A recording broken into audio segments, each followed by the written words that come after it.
Brazil has always been looked at as a luxury product to be taxed by the government. And that is one of the biggest issues with wine in Brazil.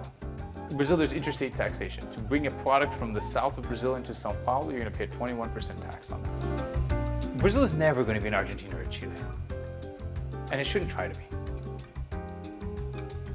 Hello and welcome to Brazil is Not for Beginners. Today we have an especially fun episode. My friend Alykhan Kareem is here. Ali was the founder and CEO of Sonoma, the largest premium wine website in Latin America. They were also one of the first wine marketplaces in Latin America. Ali's going to teach us all about Brazilian wine, the terroirs, the different grapes, the different regions, and what's next for Brazilian wine. We have 6 bottles to taste. Thanks so much for joining us.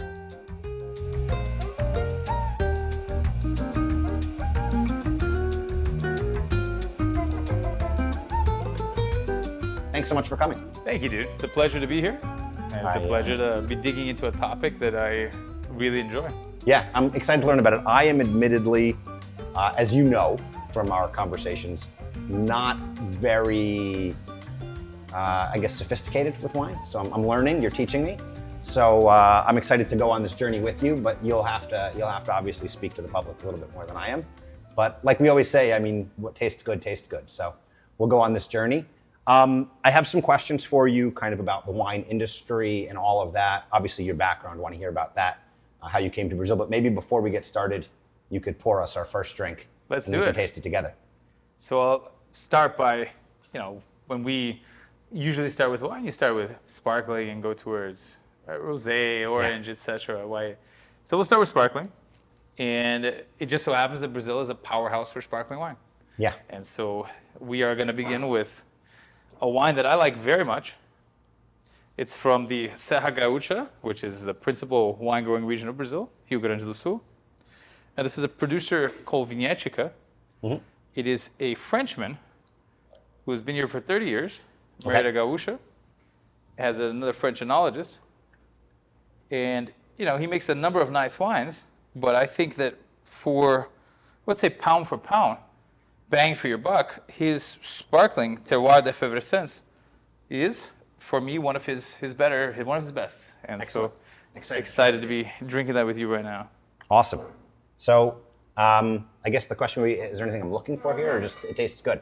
So that's actually a good question. And whenever we taste wine, right, there's a difference between tasting wine and drinking wine. Okay. In Brazil, degustar and beber. Yeah. And I'm sure you could probably figure out what it is, but to save, it's just paying attention. Yeah.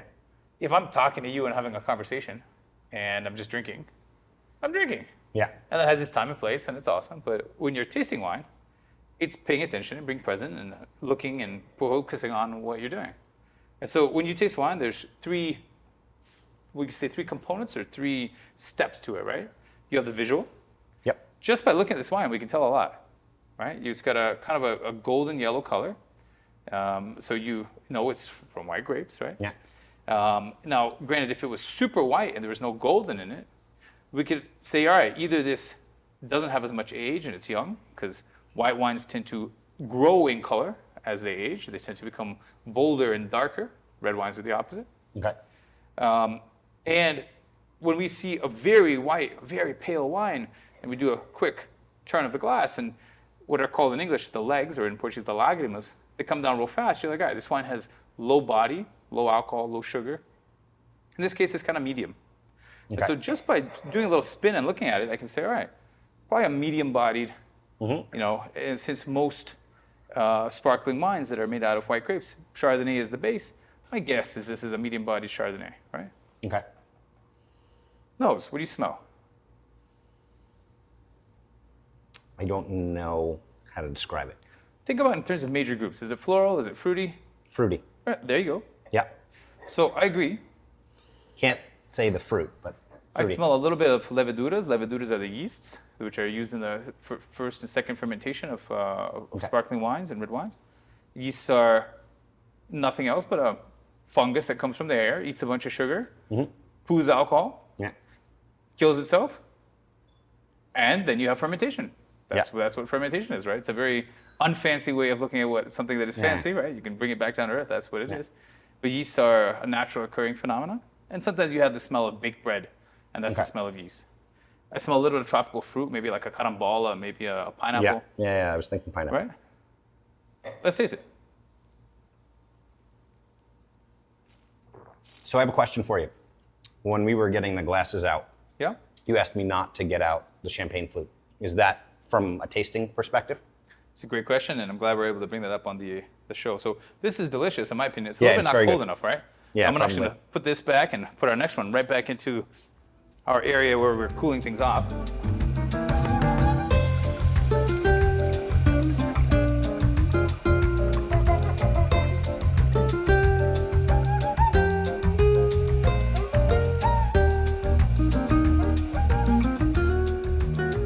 Yeah, but I'll tell you, I'm not a champagne guy, as you know, and this is good. So there's two things right there. I'm going Yeah. to pick up on one thing you just said, and I'm going to pick up on your question. The first is, why did we not use the champagne flute? The champagne flute is a wonderful invention. Okay. And it's a wonderful invention because it looks sexy. Okay. That's why we use it. When you go to a Yeah. party, it's so much more elegant and it feels so much more momentous and celebratory to, cheer somebody Yeah, I want that. or to champagne flute. receive a champagne flute from the garçon.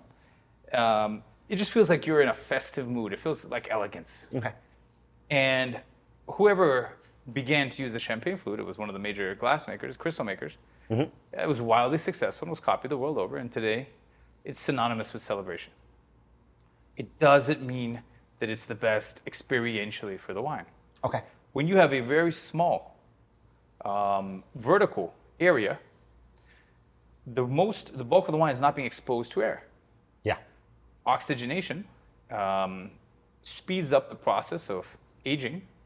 So like we take antioxidants, Yeah. We don't want to age. In wine, same as us, right? You want a little bit. You don't want it to age too fast, but if it is stuck in this area, in this Yeah. moment that it was, you won't really feel the complexity. Yeah. And so a normal wine glass, a great crystal wine glass like a Red Del, you've got some nice crystal ones here, allow for sparkling wines to express themselves. So if you go to a fine restaurant and you order a bottle of wine, and you order a bottle of champagne, a nice bottle of champagne, or a nice bottle of sparkling wine, the sommelier should ask you if you would like it in a regular wine glass rather than just assume you will want it in the champagne flute. Good thing to know to ask when I'm good thing at to a know to restaurant, ask. or to judge the restaurant I'm in. There's a second thing you mentioned as well, which is champagne. And you said, refer to this wine as champagne. And that's something But that's sparkling, I understand. Yeah, it's sparkling Yeah. wine. Yeah. But I'm not a sparkling wine person. I don't like the carbonation in the wine usually. And I know Brazil is really known for it. And it's one of the things I want to talk to you about. Kind of what is Brazil known for? What is wine? All this different stuff. And we did skip over the whole your background, how you ended up in Brazil. So we'll get back to that in a second. But my wife and I did a few years ago. We went to Bento Gonçalves, which is the Serra Gaúcha, right? So that's Yes. the area of the wine growing region. And I was really surprised to learn about how big of a sparkling wine producer Brazil is. And you'll tell us about that. But I didn't terribly enjoy it because I don't like sparkling wine very much. So I had to try the other wines and find them a little bit more. But I do really like this. So this is really good. So good selection. Well, One to thank you, keep man. on board. when somebody tells me I don't like sparkling wine, or I don't like Merlot, or I don't like Rosé, or something along those lines that's a little bit generic, Haven't tried the right one. you haven't tried the right one. Yeah. And the right moment sometimes, right? For example, I'm not a huge fan of wines with that much sugar in them, but that's on my day-to-day, right? Yeah. If I have a sugary dessert, what's going to go well is wine with that much sugar. It's going to pair perfectly. Or, the last few years, my interest in reds has been more towards the lighter, more minerally red. Okay. But if it's a 15 degree below zero day in New York City and, Eating a steak, I'm yeah. eating a steak, I want a big Tanat, or I want a big, bowl Chilean red or something along those lines. Yeah, right? that makes sense. And so it's all about the moment when it comes to wine. I understand. Well, Alykhan, how did you come to Brazil and how did you get acquainted with wine? I think those are separate questions, but maybe you can answer them both briefly. They are separate questions. I got acquainted with wine when I was younger. I grew up in California, but I grew up in a Muslim family, so we had no alcohol in the house. Okay. And when I went to study in Spain during university, Yeah. like many folks, you go to Europe for the first time, you have access to great wine and a great price. You're like, wow, this is really good, and you don't get this in the U.S. Didn't know I could get this for $10. Did you get this for, man, $10, that was splurging back then, splurging, right? Yeah, $2, right? Exactly. And so once you decide to spend 10, you're like, wow, what an exponential increase that was. So just exploring a little bit and delving into wine culture. And wine is such a romantic vertical. It's such a beautiful thing, and like you can just go forever. If you decide to do that, right? There's so many regions. 1 million producers in the world. There's so many regions. There's thousands. It's only in Italy there's 10,000 indigenous grapes, 35, 40 in the world. You could really spend the rest of your life either exploring or learning or looking at soils. There's so many different ways and variations. And at the same time, it's a history lesson in the glass.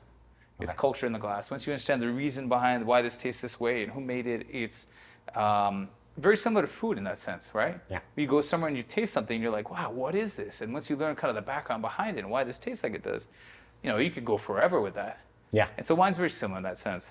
And I got into it when I was younger, but I didn't get into it in Brazil because I enjoyed it.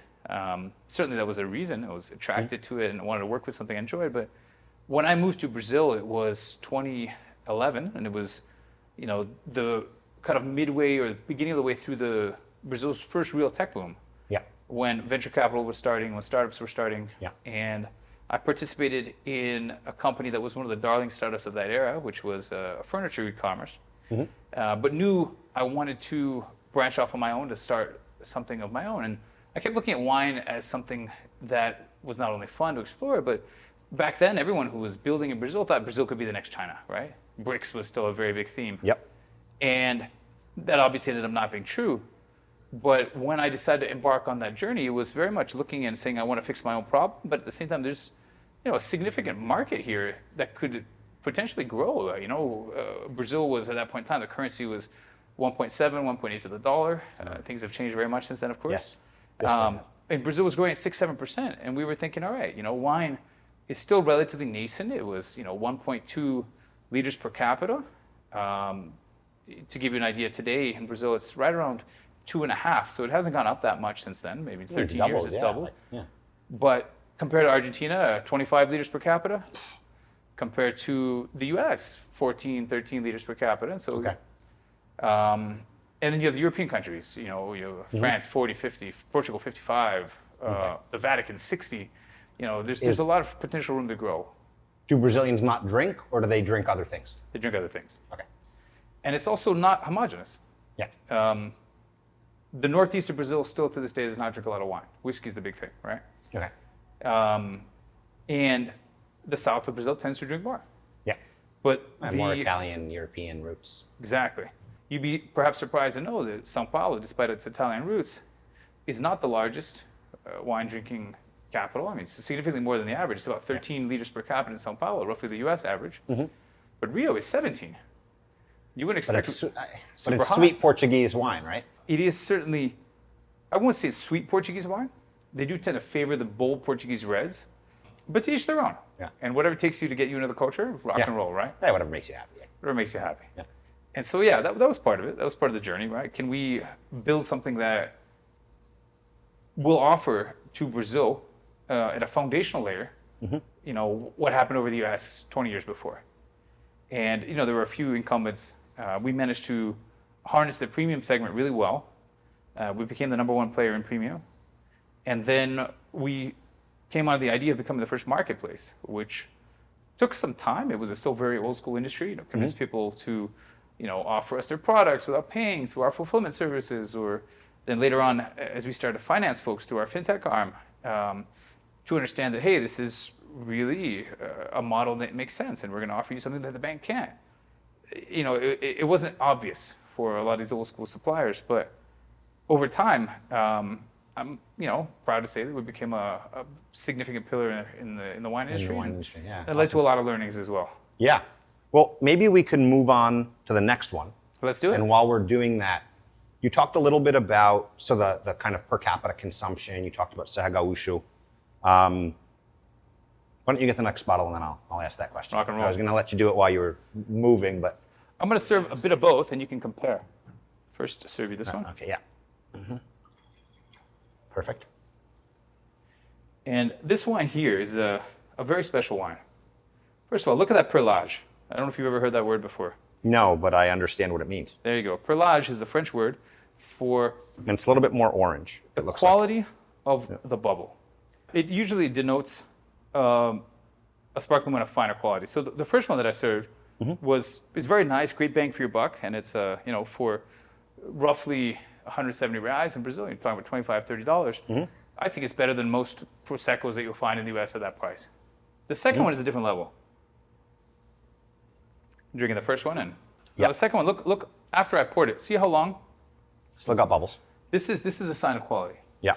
And depending on whether you wash your glasses with a lot of soap and clean them well or not, the bubbles will persist longer or not.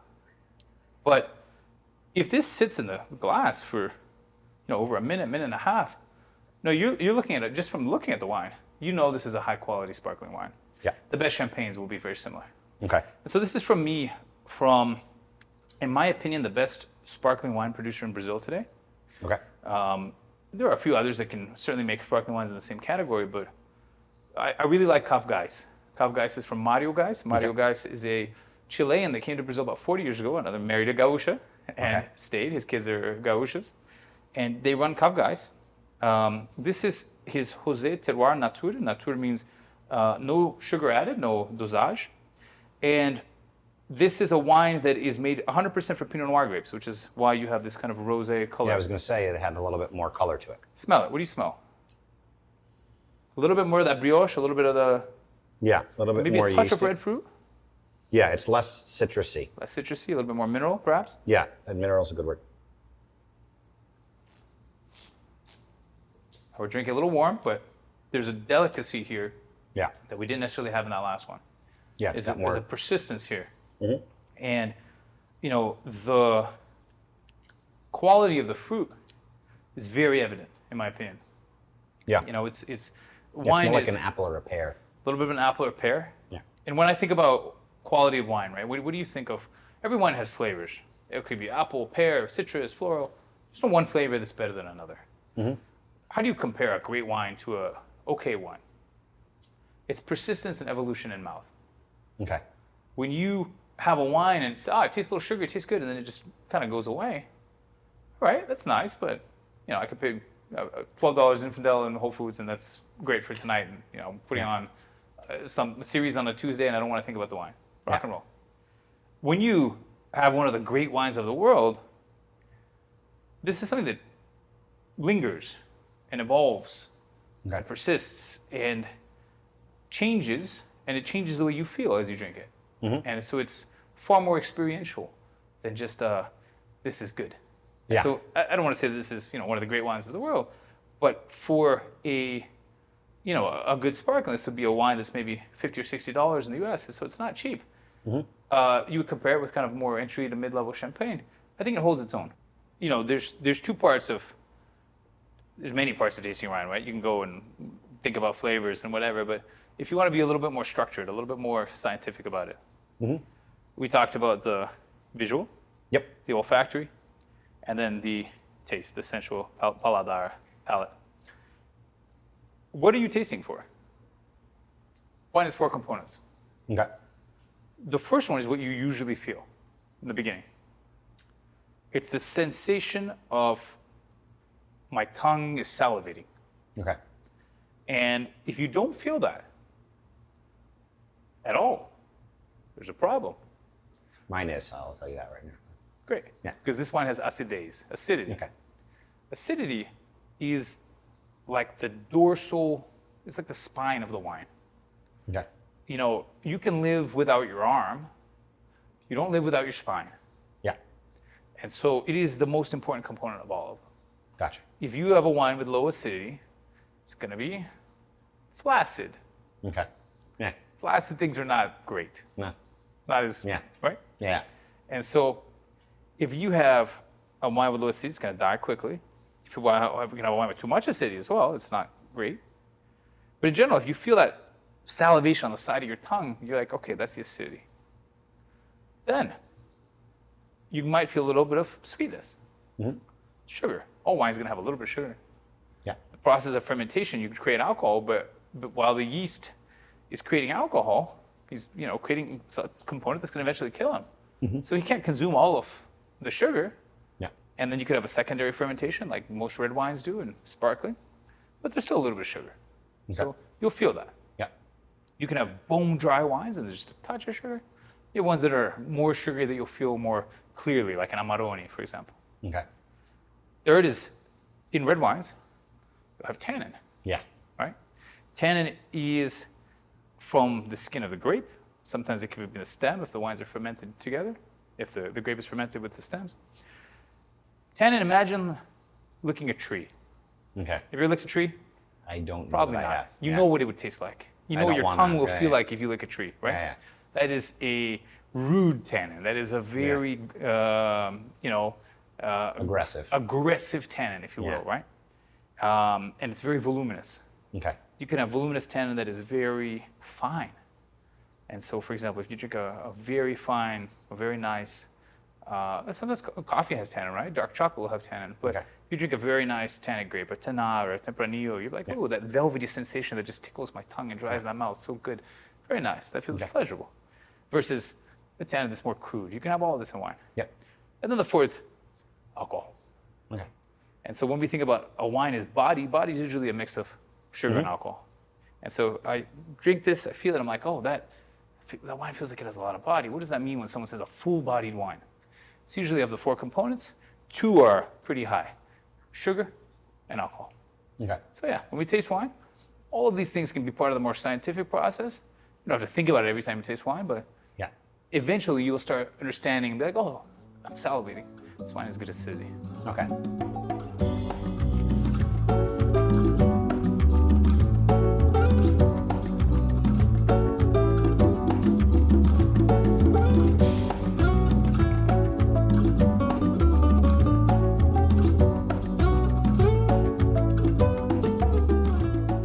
So we've talked a couple times about, the producer here, Mary de Gauche, who lives in the South. Can you talk about how big is the Brazilian wine industry? Is it mostly geared towards this 2.5 liters per year consumption locally? Is it exported? Where are the main regions? What is Brazilian wine at the moment? Let's start with history then, Okay. because the history is important. All right. Brazil's been making wine for the better part of 150 years. Okay. And Italian immigrants in the late 1800s were the ones that brought wine. Okay. Not the Portuguese. Not the Portuguese. I mean, sure, they might have brought vineyards, but bringing wine culture and local production in a scale that actually mattered, it was Italian immigrants. And that's why it's in the South. That's why it's been in the South. Gotcha. You had benefits that were given to Italian immigrants to go to the south of Brazil. You can get into that at a different point. Brazil has a different topic altogether. But for whatever reason, it was mostly immigrants from the north of Italy, Venice, Valpolicella region, that northwest of Italy, that came to Brazil. And so they brought their local wine culture, they brought their knowledge, they brought a lot of the grapes. Okay. A lot of the varieties that are planted until today are from that region. Some of them which are now extinct in Italy. Really? So you are going to find Peverella, which is a grape that has been making beautiful orange wines. Era dos Ventos is, for me, the best producer, the most well-known Peverella, but there's a number of others. We're hoping it arrives before the end of the show. Might not, but it'll be a great one to have at some great point. one to arrive, I want yeah, to have to them on the drink when I show. have it, They're worth mentioning regardless. Yeah. I mean, you have 15, 20 producers in Brazil today working with this grape, but no one in Italy anymore. It's basically extinct. Interesting. Terol de Go, which most people have never heard of. No. A very thick-skinned, tannic, bold, juicy red that, if done well, is really delicious. Okay. It's from the north of Italy. Italian wine. I've maybe tasted 7,000, 8,000, 10,000 Italian wines over the last 12, 13 years. I've tasted one Terol de Go from Italy, and the rest are all from Brazil. Yeah. And so it is an interesting, offshoot that kind of became its own thing. How, if I can, and I don't want to cut you off, but how does I don't think of southern Brazil and northern Italy as the same climate. So how does that factor into Brazilian wine and some of these Italian grapes? And my understanding of the sparkling wine in Brazil is in part because it is a little bit more of a warmer, humid climate that is beneficial to the sparkling wine grapes. I don't know, I went 6 years ago to Bento Gonçalves, and that's what they mentioned. So yes, that is part of it. The warmer, humid climate in general is not that good. Yeah, that's the question. Yeah. It doesn't mean that you can't make good wine out of it. But you have to embrace certain styles and embrace the fact that you won't make other styles. 15 years ago, when it was the height of these Robert Parker style, big, bold, extravagant, extracted, 15% red wines that is just, just turn the volume up to 10 on everything. You can't make these wines in Brazil. You're going to have a fresher, you're going to have more rain, you're going to have a longer growing season in most places. Okay. You have to do a lot of control for humidity, which means that a lot of manual labor. You can't do industrial production. You don't have the cool evenings the same way. You're not going to have like the heat of the desert of like Ribeirão do Douro or of like California, where you have these huge alcohol bomb wines. Like, thankfully that style has now passed. It's no longer in vogue. But it was a shame to be tasting Brazilian wines 10 years ago and folks were trying to copy this style. And today it's come into its own more, partly because the more mineral, more fresher wines have become more lauded globally. Okay. And so that's allowed for some of these lower alcohol Brazilian wines to do really well with the kind of more modern palate. But in general, going back to your original question, blanket answer, yes, Brazil is for the most part a tropical country. The south less so, it's subtropical and you've got some mountainous areas. It rains a lot, even in the south. And so it's not necessarily the friend of wine, especially in the growing season. Now, the non-blanket answer is that there is no one Brazil. Right, I was going to ask if there are other regions that we should We be live in knowing a about. tremendously large country. Gigantic. And as micro-terroirs, terroir being the French word for the unique blend of climate and soil that allows for a wine to express itself in one way, and that same grape from perhaps a clone vine express itself very differently 100 meters away. That's terroir. And Brazil has many different beautiful micro-terroirs, as much as the rest of the world does. There's 6 major ones. The Serra Gaúcha, which is the more volume. You have Aurora, you have Salton, that are these big production houses that tend to make more industrial level wines, and the sparkling for the price tend to be great. You can buy a 30 or 40 reais sparkling, and you're like, oh, it's actually not half bad. Yeah. Great, that's where you get your bang for your buck, really. They're not wines with identity. They're not wines that are from organic grapes. If those things are important to you, then all right, you have to spend a little more. But it works. Much of the wine industry has been made historically and still today is from non-Vitis vinifera. It's from Vitis americana, which are 2 major genuses within the wine industry. Vitis vinifera has tended to be the one that is more, it has been the one that has been more explored and more valued because of the different species of wines that have been found to be excellent for grapes, that are found to be excellent for wine growing. More complex. Vitis americana has grapes like Niagara or Concord that were mostly used for juice, and some have been used very successfully now for winemaking, including some natural wines that are excellent. But they tend to be more, outside of the major wine, philosophy. It's sort of like offshoots that are interesting to play with. Gotcha. And so a lot of the wine production in Brazil, 3 or 4 million hectoliters, mostly for domestic consumption with a little bit of export for the finer wines, is for local consumption. And it is a mix of Vitis americana and a Vitis vinifera, half still being Vitis americana and half it's like wine with sugar added. In Brazil, that's called vinho suave. Vinho suave means that there's sugar added into the wine. And you're looking at 15, 18 reais, convert that into US dollars, $3, $4. For folks to, buy in their local mart in the South or whatever it is. And so it is part of the day-to-day in the South. It's not what we would consider to be fine wine, if you will. Gotcha. And then the fine wine part's about half. It's gotten a lot better. It's gotten a lot more consistent. You've got producers that are expressing true identity. You have major wine growing areas that are expressing true identity. For example, the Pinto Bandeira, where this wine is from. And I'm going to serve a little bit more because it's pretty delicious and I want a little bit more. Yeah. I was going to ask if you wanted more on the next one, but we can have another sip of this. We can do both. Yeah. The Pinto Bandeira is the probably the finest sparkling wine growing region in Brazil. Okay. Geis is there, as well as a number of others. And these are not the Italian grapes from 150 years ago. We're talking about Chardonnay and Pinot Noir, which have tended to be the most successful grapes for sparkling wine over the course of the last few hundred years. Champagne region exported that to the world, but they've done very well, including in the Brazilian climate. And this is where you're going to find the finest sparkling wines.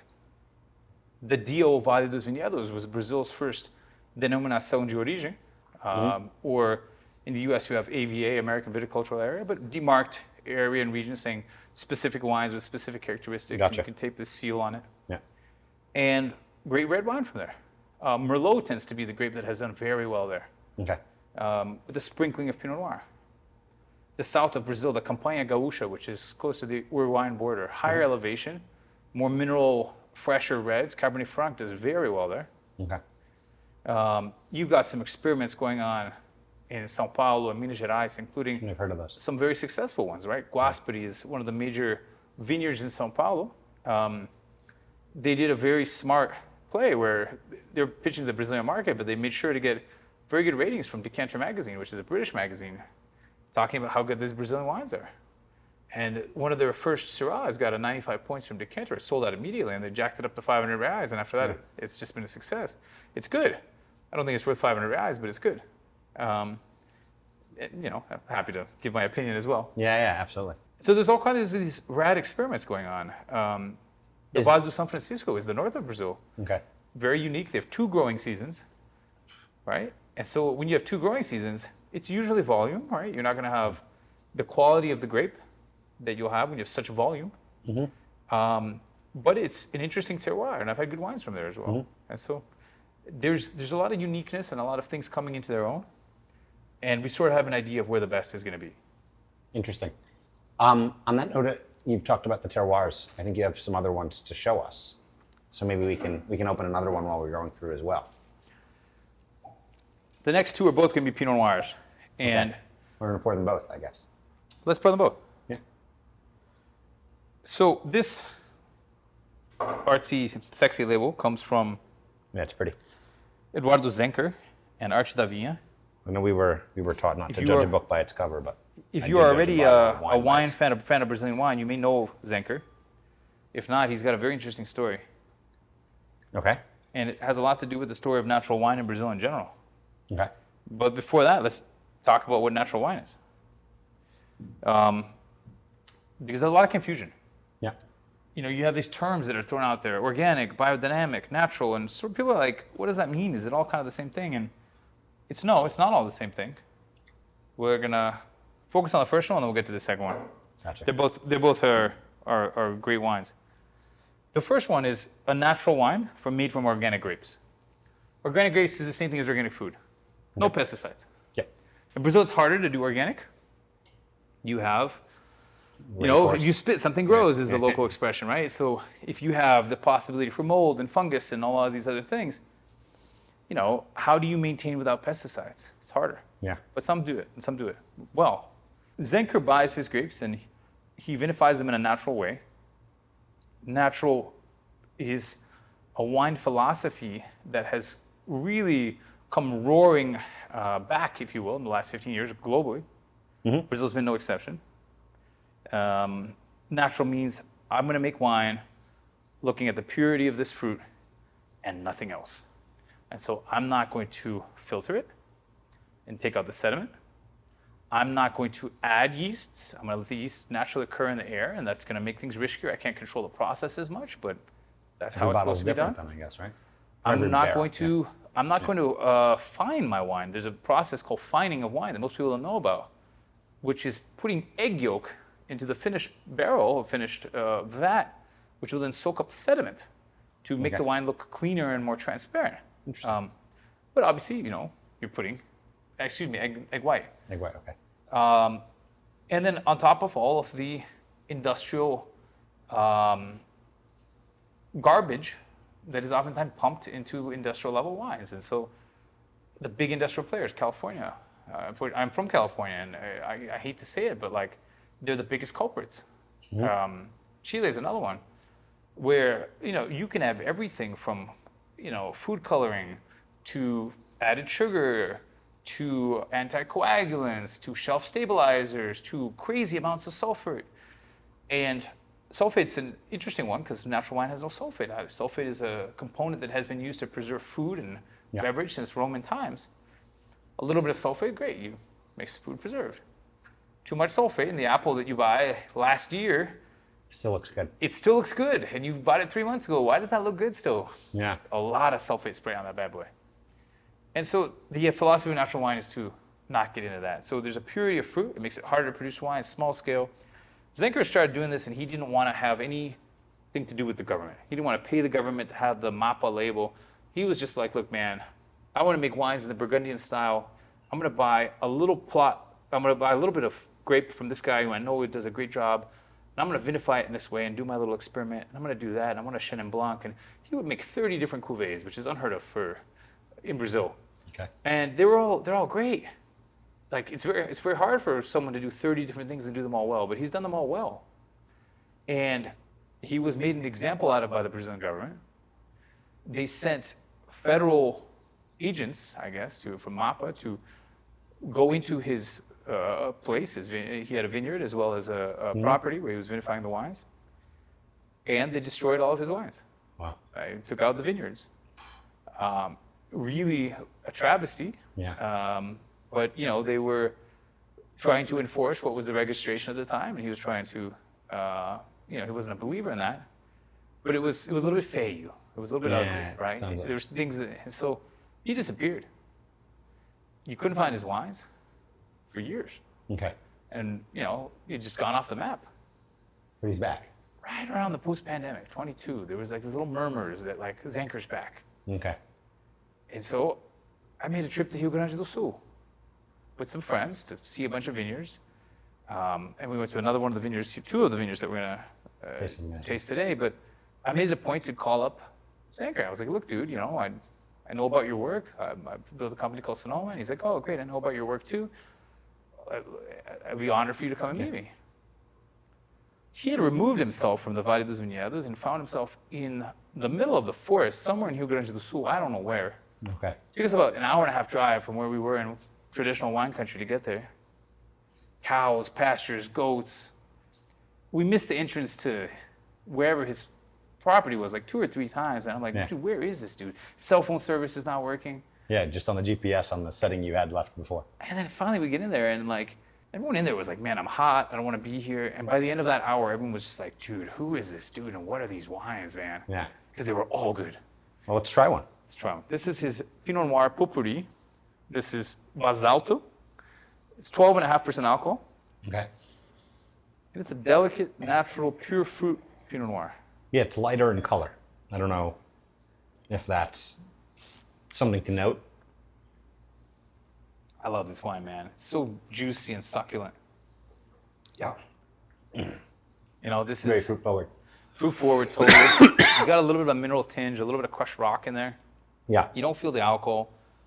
You've got a little bit of cherry, a little bit of raspberry, a little bit of acerola. You feel the acerola? Yeah. It's a Brazilian, for folks that are not in Brazil, the acerola is. Acerola. No, I coughed the first time because I was surprised at the juiciness actually. Like it caught me off guard, and I wasn't ready to swallow. Like, this is one of those Big in my wines mouth, in the wine industry in Brazil. They call this glue glue.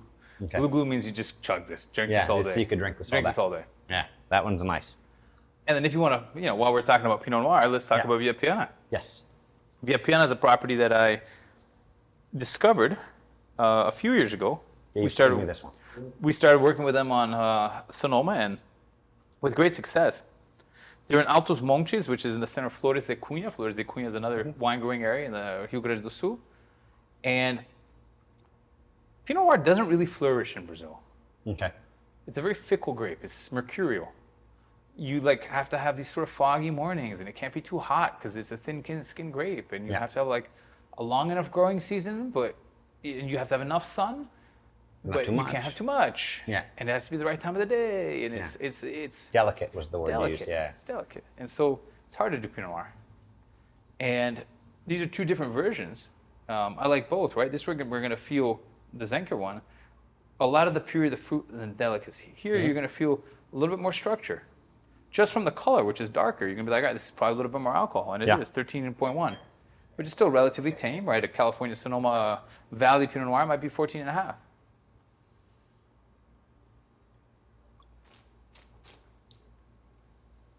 It's damn good really too, smooth. right? Yeah, it was really nice. Right.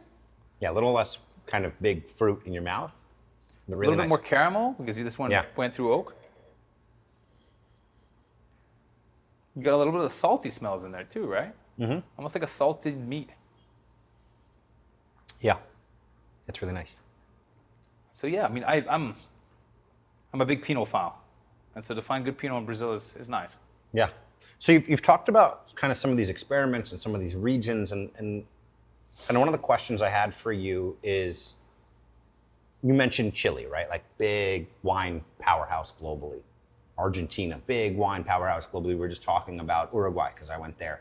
Kind of starting to find its way as a wine region for its tannats. Like, is any of this experimentation kind of consolidating into a bit of like a characteristic for Brazil? Like, what is Brazil's place in wine culture within the region?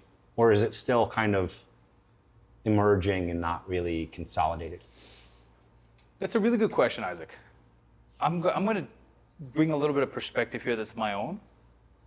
I feel like a lot of the folks in the wine industry of Brazil would likely agree with me. Brazil is never going to be in Argentina or Chile. And it shouldn't try to be. Chile is potentially the most promising wine country in the entire world.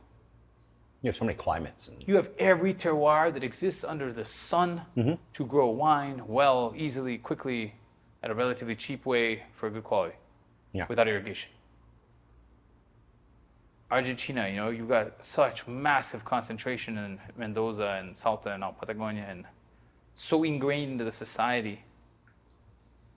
Argentina is also half Italian, they're half Spanish. It's drinking wine, buying wine is like buying toilet paper. It's part of your consumer goods basket. And Brazil has always been looked at as a luxury product to be taxed by the government. Okay. And that is one of the biggest issues with wine in Brazil. Okay. Brazil is very much about the custo Brasil, right? If you've been here a long time, you understand that. Yep. Why are things in Brazil more expensive than other neighboring countries? Well, custo Brasil. It's partly taxes, it's partly inefficiency, it's partly the difficulty of doing things in a very tropical country. It all factors in. One of the biggest issues until now has been interstate taxation. Okay. Why does a wine from Rio Grande do Sul cost more than twice as much in São Paulo? You could say, okay, the retailer is marking up, but that's not the case. He is marking it up, but Not that much. not that much. In Brazil, there's interstate taxation. To bring a product from the south of Brazil into São Paulo, you're going to pay a 21% tax on that. Wow. How does that make sense? How can you have a whole economy if you have states warring with each other for tax revenue? It's the thing that makes most nonsense in Brazil, but unfortunately, the power of the small states when it came to passing the Brazilian Constitution in the 1990s were great. And as such, Brazil has a non-simplified tax code until this year when things are supposed to start changing. Okay. How that will actually work in practice, we don't know. But taxation is one of them. It's not just taxation on the wine itself. Import taxes. Now you think, why would I consider import taxes when I'm talking about a national product? Where do French barrels come from? Okay, I was going to ask you about the economics of wine, so maybe this is the right transition point. A big press come from. These are all machinery that comes to the United States or from France or from Europe. And when you import this, and you're going to pay a 70% levy on this, and you have to amortize that over time. And on top of that, the loan that you're getting from the bank is a 30% a year loan. Because interest is 15%. And so business to business interest is 30%. Yeah. That's what the banks lend at if you're a small or medium business in Brazil. You either have to be able to pay them or you go bankrupt. Yeah. And so despite the relatively high prices compared to our neighbors, the margins in wine in Brazil are much lower than our neighbors. for the producers. Okay. The producers don't make a lot of money. And so where is the sweet spot then? Where is the salvation? Where is the future of awesome, if you will? Okay. Focusing on what Brazil does really well and not trying to be something different. Don't try and make huge industrial scale wines at the level of Argentina and Chile. You know, you can make in the South. In the South, you have a local production, local consumption that's interesting, and they like the local wines. Great. Yeah. But now with the new tariff law that's been passed with Europe, we're going to be flooded with European wine at a cheaper price from some of the big $30, $40 million or 50 million bottle a year, conglomerates of Europe. So you can't compete at volume with these little Brazilian shops.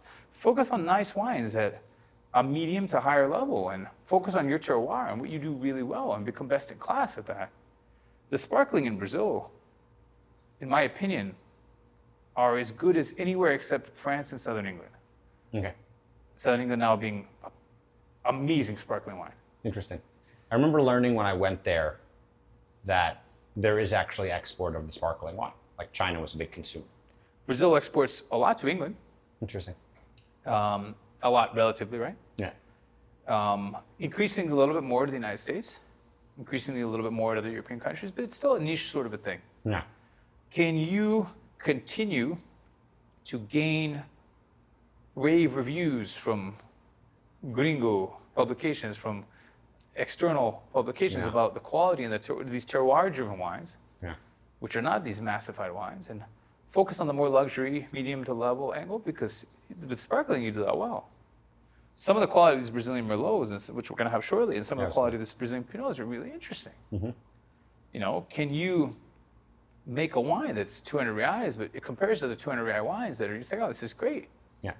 You know, and maybe you'll never make the 2,000 real wines, and it doesn't matter, man. Like, don't, and maybe you will, but like, that's not where the sweet spot is right now.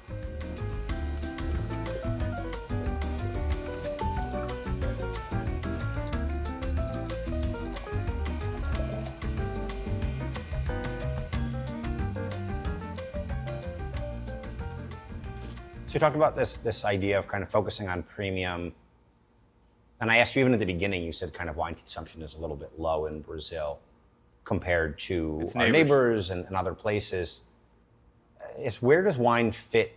And you also talked about the differences, right? So where does wine fit in the kind of consumption pattern and taste pattern of Brazilians, and how does that direct how wine is being made, right? So again, I talked about my mother-in-law likes sweet wine from Portugal.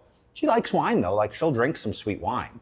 And you go. There is good sweet wine too. Yeah, and there's you know, some of these wine places. We went to one it was close to Sao Paulo, and it was like very much like São Roque? Yeah, São Roque. It was São Roque, and like it was fine, but it was definitely like more of like a mass market, but like not necessarily focused on premium wine, it seemed. And so that was catering to a Brazilian middle class. Whereas I think some of what we're drinking is probably a little bit higher kind of income target in what they're going for. So how does the long question to the end, like how do the taste profiles of Brazilians and this climate where it is extremely hot and you don't necessarily want a heavy bodied wine like you'd want in New York City factor into what the wines are that are being produced? So like, one of the beautiful things about Brazil and Brazilians is that they travel a lot, way more than Americans do. 80% of Americans don't have a passport. Maybe 80% of Brazilians also don't have a passport, but 80% of Brazilians are like really poor. Yeah. And so, okay, maybe you don't have money to travel. It's different. The 80% of Americans who could travel probably don't have a passport. Yeah. And that's not the case in Brazil. There's such a desire to explore different things.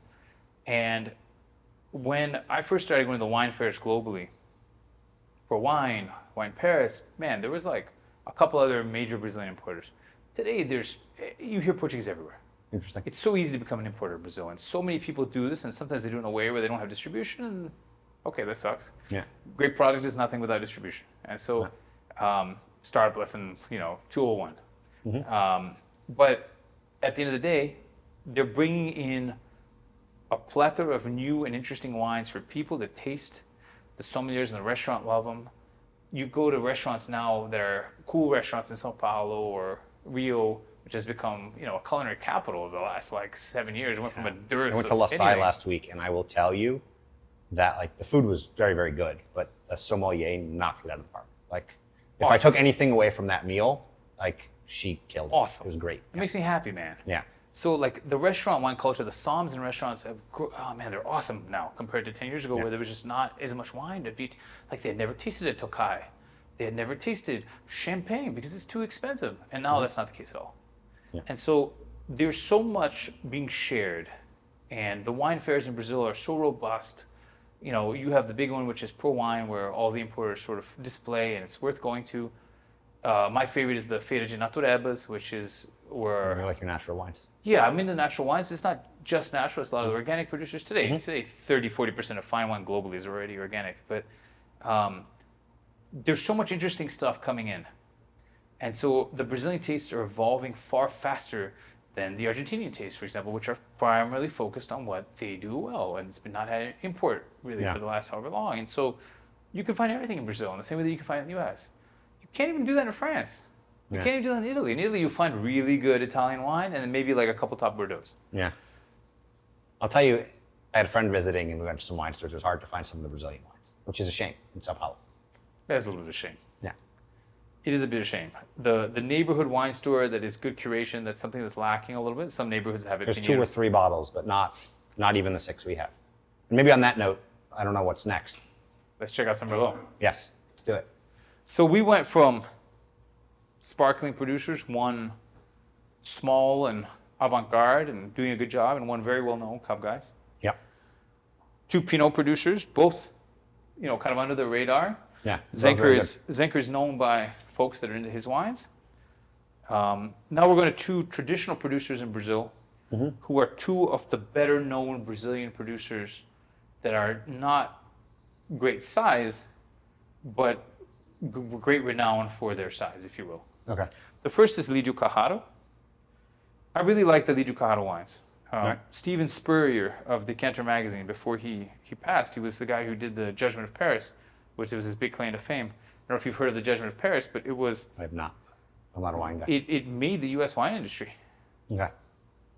It was a blind tasting of 7 U.S. wines versus 7 French wines.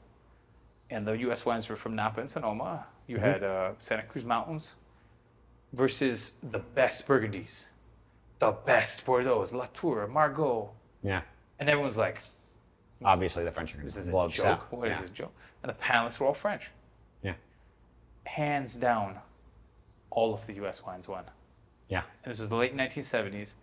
And it was after the Judgment of Paris that the U.S. looked at itself internally and said, oh shit, we can make wine as good or better than the French. And the U.S. wine market went like that. Okay. He made the U.S. wine market, which is no small thing. It's, it's the largest wine market in the world.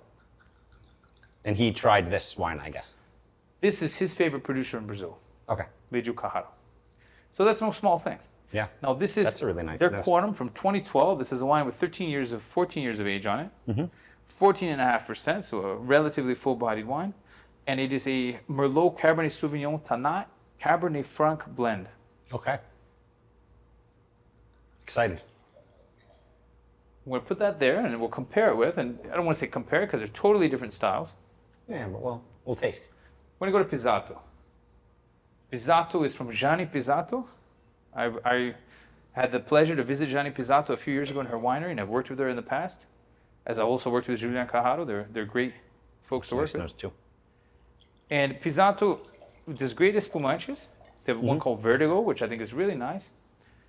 But this red wine, which is 100% Merlot, called DNA 99, named after the first vintage where they produced truly great world-class Merlot, in their opinion.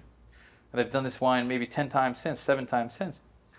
Has been considered by many Brazilian critics to be Brazil's finest wine. Oh, wow. No, Thanks for bringing it. Take that with a grain of Appreciate salt. it, yeah. There are others, I'm sure, as well. And there's a specific style in this wine that we'll talk about it when we taste it. Okay. But I think it's clear that the quality of the fruit is very, very good. Yeah. And so we're going to try these 2. So that's a really interesting comment you just made there. We've talked about the nose and the taste a few different ways. And I mean, if there is anything Brazil does well, it would be fruit. So how does that, I guess, factor into some of the wine production? And maybe we talk about that while we're talking about this particular wine, but like Brazil has 3 growing seasons, like you said, you spit and something grows, like grapefruit. So wine is a different kind of a fruit. Okay. Let's taste the quorum first, and I'll tell you my thoughts around that. Cheers.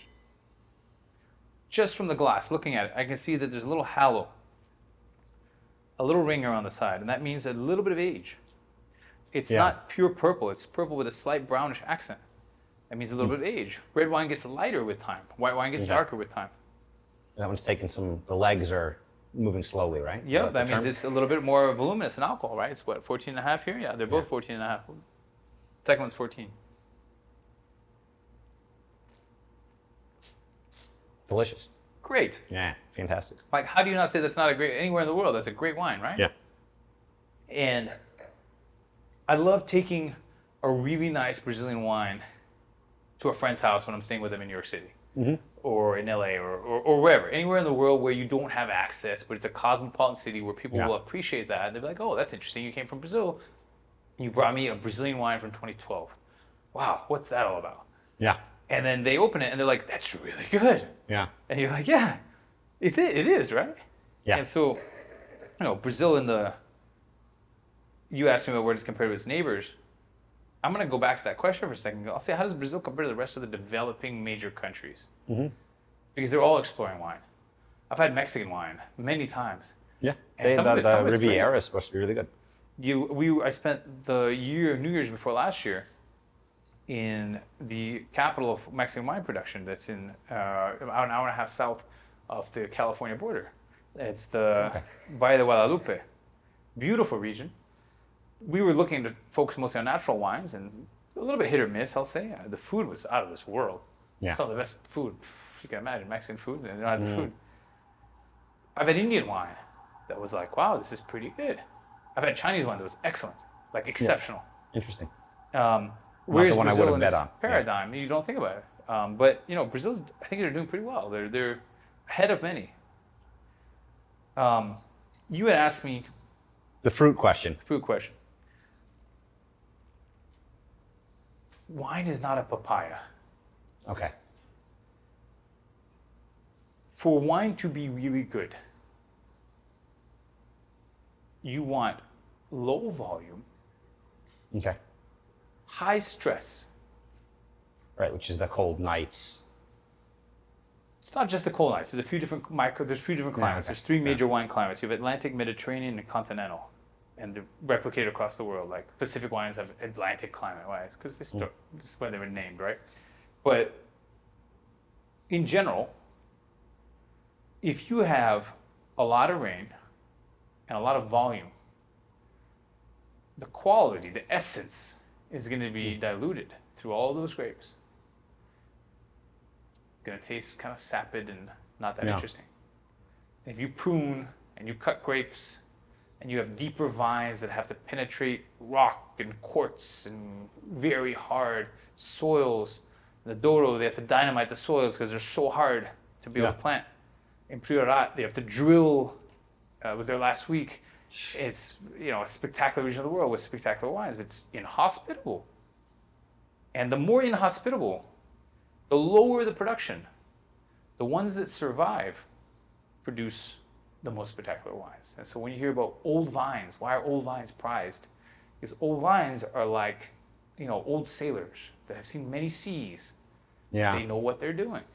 I may be revealing a little bit too much about myself, but you may relate to this. Talib Kweli had a great line on his first album where he talked about, but the flower that grows in Flatbush has more love for the sun than the one from Fresh Meadows, right? So it's a little bit harder in that street. It's the same thing. Exactly. Strong seas weak seas don't make experienced sailors, or whatever the quote is, right? It's the same thing for wine. And so, good wine is not about volume. It's not about how well you can grow, how many growing seasons. It's about like how much do you suffer, how many survive, and then those that survive are the OGs that make good wine really good. right? Yeah. And so that's That's what you need for good wine. Now tell me about this 99, the DNA 99. So, which I when think you also mentioned just that it moved has to. a specific style, I'm going to ask you to smell it and see if Okay. you see anything different or smell anything different from the other wines we drank. Yeah, it's definitely more mineral, right? Like more. It's a different nose for sure. I smell, for me, because my nose has been trained for wine, it's easy for me to smell wood, particularly French New Oak. French New Oak comes with a touch of vanilla. It's been open a little while, so that's subsided a little. When I first opened this wine just to see if it was okay, I smelled it more. But like a woody accent. Yeah. Maybe a little bit of forest, maybe a little bit of a barrel, maybe a table. But French New Oak particularly will have this kind of vanilla bean. American will be going towards more coconut. And when you use New Oak in a wine, which this one does, I didn't speak with the producer, but I'm certain that it does. Yeah. You impart these accents of the wood into the wine. And sometimes that can be very prized. Some folks really like that. And sometimes folks can say, no, I prefer to have a more essence of the actual wine itself and a little bit less of the masking from a vessel.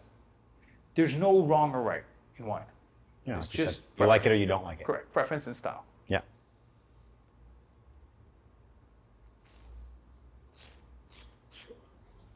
But there is good. And this is This damn is good. good. This is damn good. Right? Yeah. It's damn good. Yeah. That's delicious. And No, so- you haven't given me a bad wine yet. And we've been going from lighter in body to fuller in body. But Yeah. they're all great. So we've had 6 Brazilian wines that are all very uniquely Brazilian. That's awesome. And this last one with the New Oak, perhaps is a more international style. The use of the main Bordeaux grapes with a touch of Tannat. This is a Bordeaux style wine.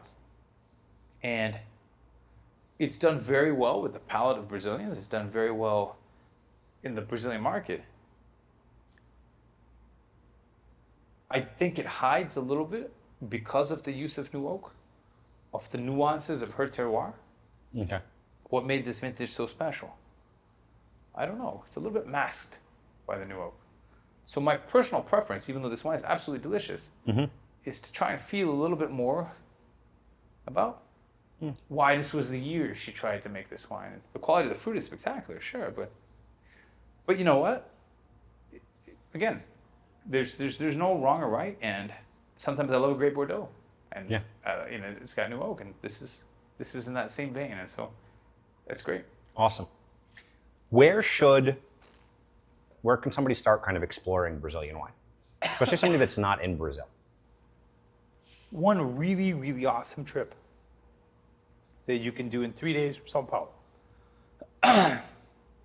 on any long weekend is a trip to Bento Gonçalves. Yeah. There's an airport, direct flights from Sao Paulo.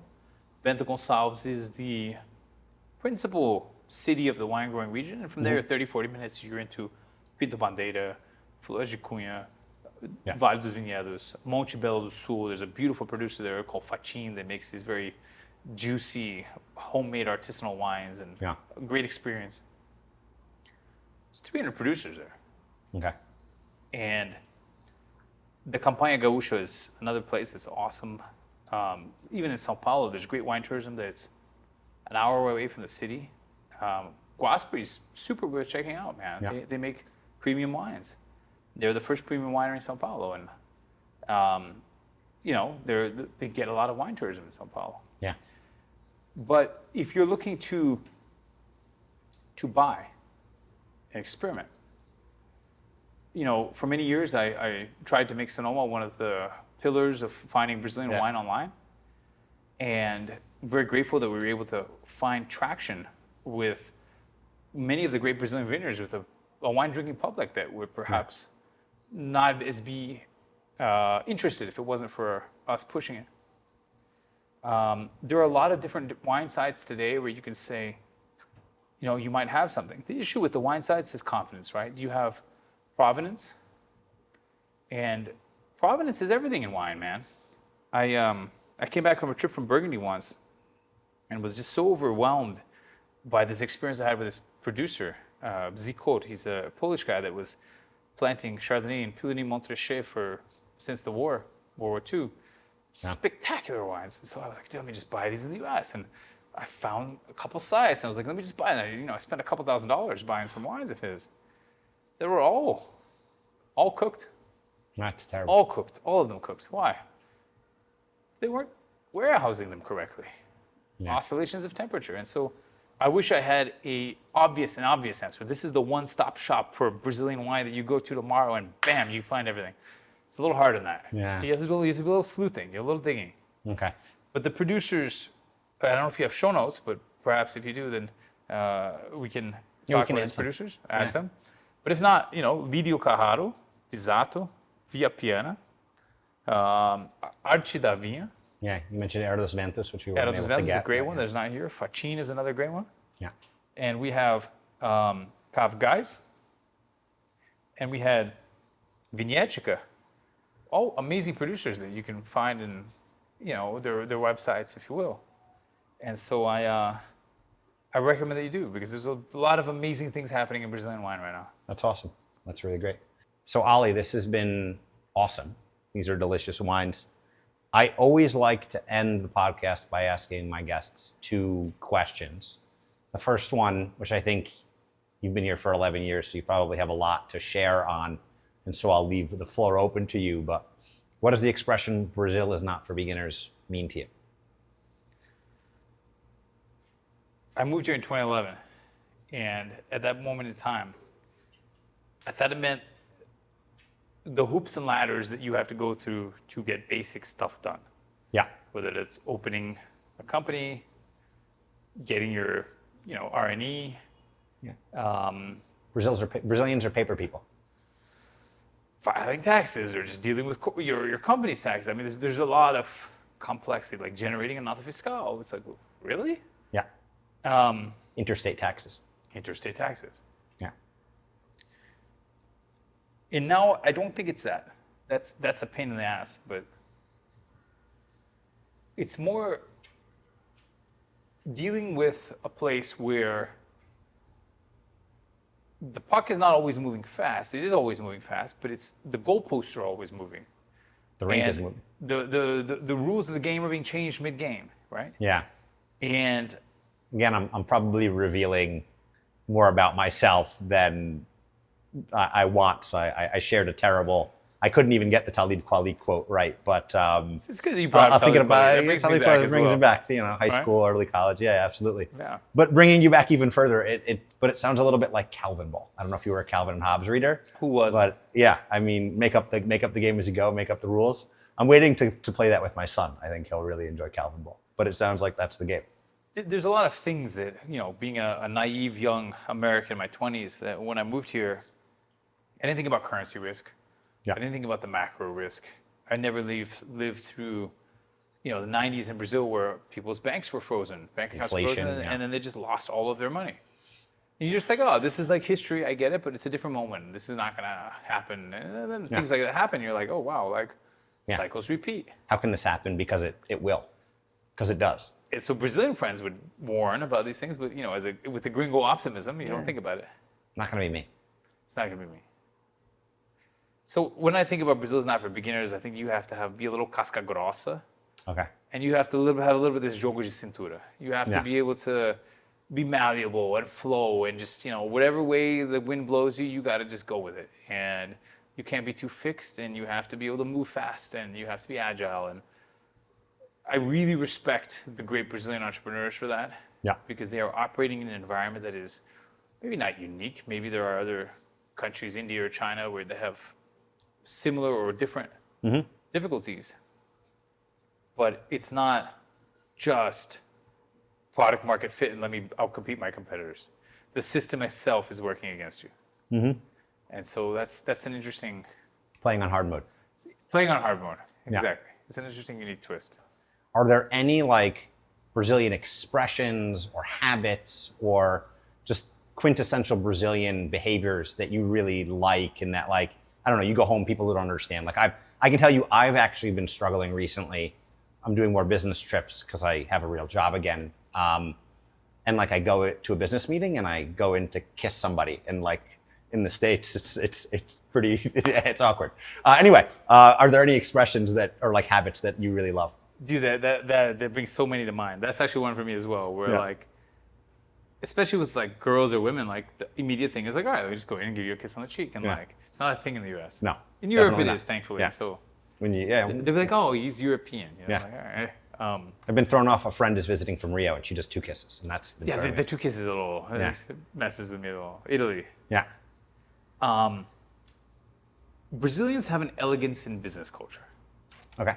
And sometimes it's not just elegance. Brazilians also have like a wasting your time in business culture where like you go into the meeting and people are 15 minutes late and let's have a coffee and how is your family and this and that. It's part of doing business. It's part of doing business. You get it. Yeah. And The flexibility, the jogo de cintura. You gotta understand it. You gotta have the flexibility and the joy to be able to do business. But like, you know, sometimes it's a pleasure to do business with Americans or Germans where it's like you're 9 o'clock, the business meeting starts at 9. I had a What's lunch up? today. How you going? Done. 15 minutes, we're done. Rock and roll. Smile a little bit. We got things done fast and bam, done. Yeah. I saved myself 45 minutes of my day where I can go play with my kid before the next meeting. Yeah. It's nice too. Yeah. I had a lunch But- today with an American. He showed up at 11:59. It was great. Great. Yeah. You were probably a little later than that. I was there. I went there early to do some work actually. Okay. So And you he were like on I didn't time. get all my work done, but he showed up.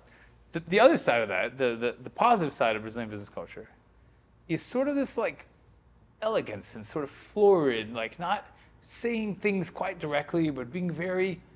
And it takes when you're doing business with Americans, but from that perspective, it makes you seem like a gentleman, and you're not like abrupt, and you're not so direct, and all of a sudden you're coming in a way. And I've come with this sort of Brazilian, more softness, if you will, this more florid, this more, and it does really well. People are like, wow, like, and so it's an interesting thing that you can be used to advantage, Nice. But the second thing I will say that is just a lot more like primal. Yeah.